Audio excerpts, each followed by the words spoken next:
जब भी कोई चेक का डिसऑनर हो जाता है तो सेक्शन 138 नेगोशिएबल इंस्ट्रूमेंट एक्ट पर एक क्रिमिनल केस फाइल किया जाता है और यहीं पर अक्सर देखा जाता है अभियुक्त अपना जो केस है उसको ट्रांसफर करने का एक दावा कोर्ट में डालता है, यानी कि एक कोर्ट से एक और कोर्ट में मैटर को ट्रांसफर करने का एप्लीकेशन कंप्लेंट को।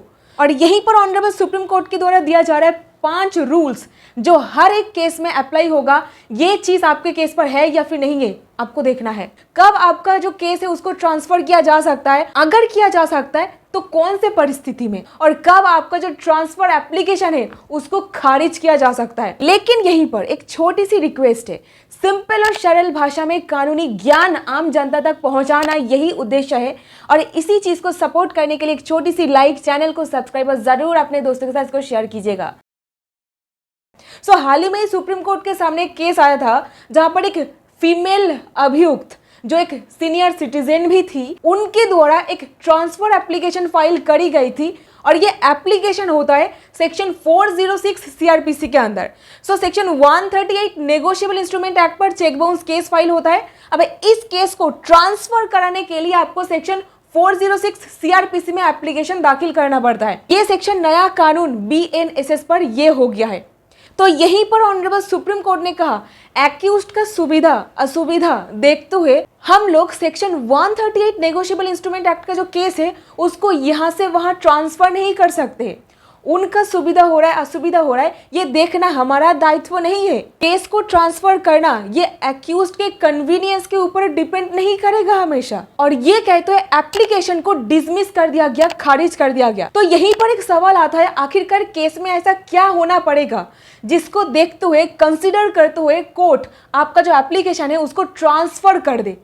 तो यहीं पर केस का नाम है Shri Sindoor agro and oil industries Pranab Prakash versus Kotak Mahindra bank criminal transfer petition number 608/2024। 3 सवाल था ऑनरेबल सुप्रीम कोर्ट के सामने। नंबर 1, क्या एक cheque bounce case under section 138 NI act को सेक्शन 406 सीआरपीसी के अंदर एक कोर्ट से दूसरे कोर्ट में सिर्फ इसीलिए ट्रांसफर किया जा सकता है क्योंकि पहले कोर्ट के पास टेरिटोरियल जुरिस्डिक्शन नहीं है। नंबर 2, अगर पहले कोर्ट के पास टेरिटोरियल जुरिस्डिक्शन नहीं है तो क्या सुप्रीम कोर्ट सेक्शन 406 का यूज करके कंप्लेंट को सही कोर्ट में ट्रांसफर कर सकता है। अब कोर्ट के सामने आखिरी सवाल में यह था, सेक्शन 406 सीआरपीसी में एक भाषा का प्रयोग किया गया है जो कि है for the ends of justice. इसका मतलब है न्याय करने के लिए। और यही चीज को देखते हुए क्या सुप्रीम कोर्ट किसी भी क्रिमिनल केस या फिर क्रिमिनल अपील को किसी भी कोर्ट में ट्रांसफर कर सकता है क्या? जवाब में आया 5 ये पॉइंट्स। देखिए पैराग्राफ नंबर 49 इस जजमेंट पर ऑन रिकॉर्ड ये सारी बातें कही गई है। आप खुद भी इसको वेरीफाई कर पाओगे, लेकिन मैं सिंपल भाषा में आपको यहाँ पर बता रही हूँ। ऑनरेबल कोर्ट खुद बताया कि कब केस को ट्रांसफर किया जा सकता है।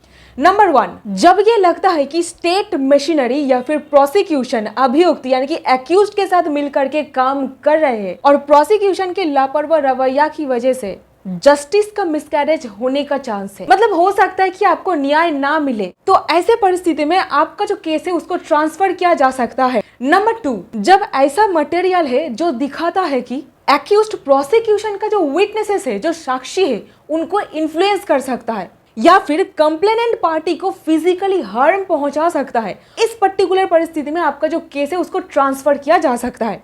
थर्ड पॉइंट पर यह बताया गया, जब अभियुक्त कंप्लेनेंट या प्रोसिक्यूशन और विटनेसेस को ज्यादा तकलीफ या परेशानी होने का डर को, साथ ही स्टेट के खर्चे पर बर्डन हो जाता है, जैसे ट्रैवलिंग और अदर एक्सपेंसेस जो ऑफिशियल और नॉन ऑफिशियल विटनेसेस को देना पड़ता है, ऐसे परिस्थिति में मैटर को ट्रांसफर किया जा सकता है।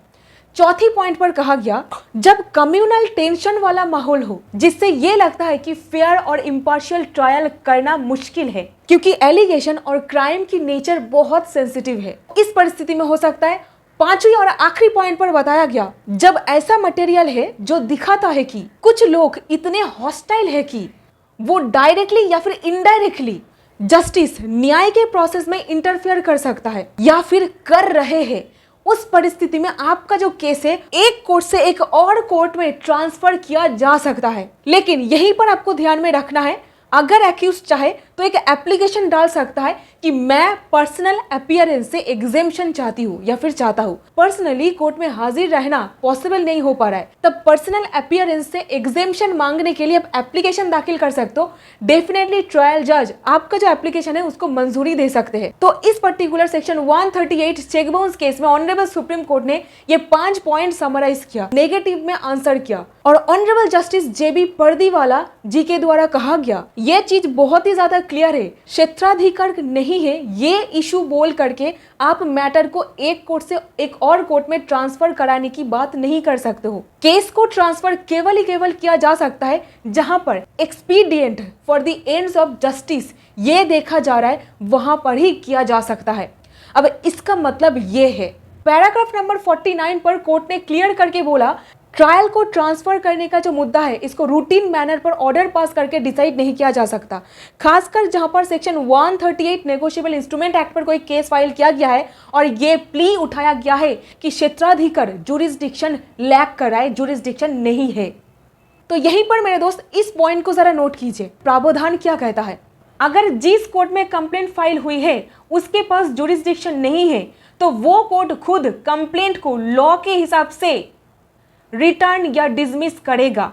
सेक्शन 406 का पर्पस जस्टिस के लिए ट्रांसफर है, फाइलिंग मिस्टेक को करेक्ट करना नहीं। सेक्शन 406 का यूज कॉम्पिटेंट कोर्ट के बीच ट्रांसफर करने के लिए होता है, फेयरनेस या कन्वीनियंस के लिए, जैसे कि गवाहों का सेफ्टी, फेयर ट्रायल करना। केस को ट्रांसफर फाइलिंग मिस्टेक को फिक्स करने के लिए नहीं किया जा सकता।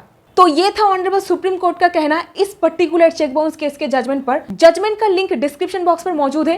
अगर आपका कोई डाउट है आप कमेंट सेक्शन पर लिख सकते हो, मैं डेफिनेटली रिप्लाई करूंगी। So that's it in this video. अगर इस वीडियो से आपको कुछ ना कुछ वैल्यू मिला है तो जरूर इसे एक लाइक, चैनल को सब्सक्राइब और अपने दोस्तों के साथ इसको शेयर कीजिएगा। बहुत बहुत धन्यवाद, मिलती हूँ नेक्स्ट वीडियो में।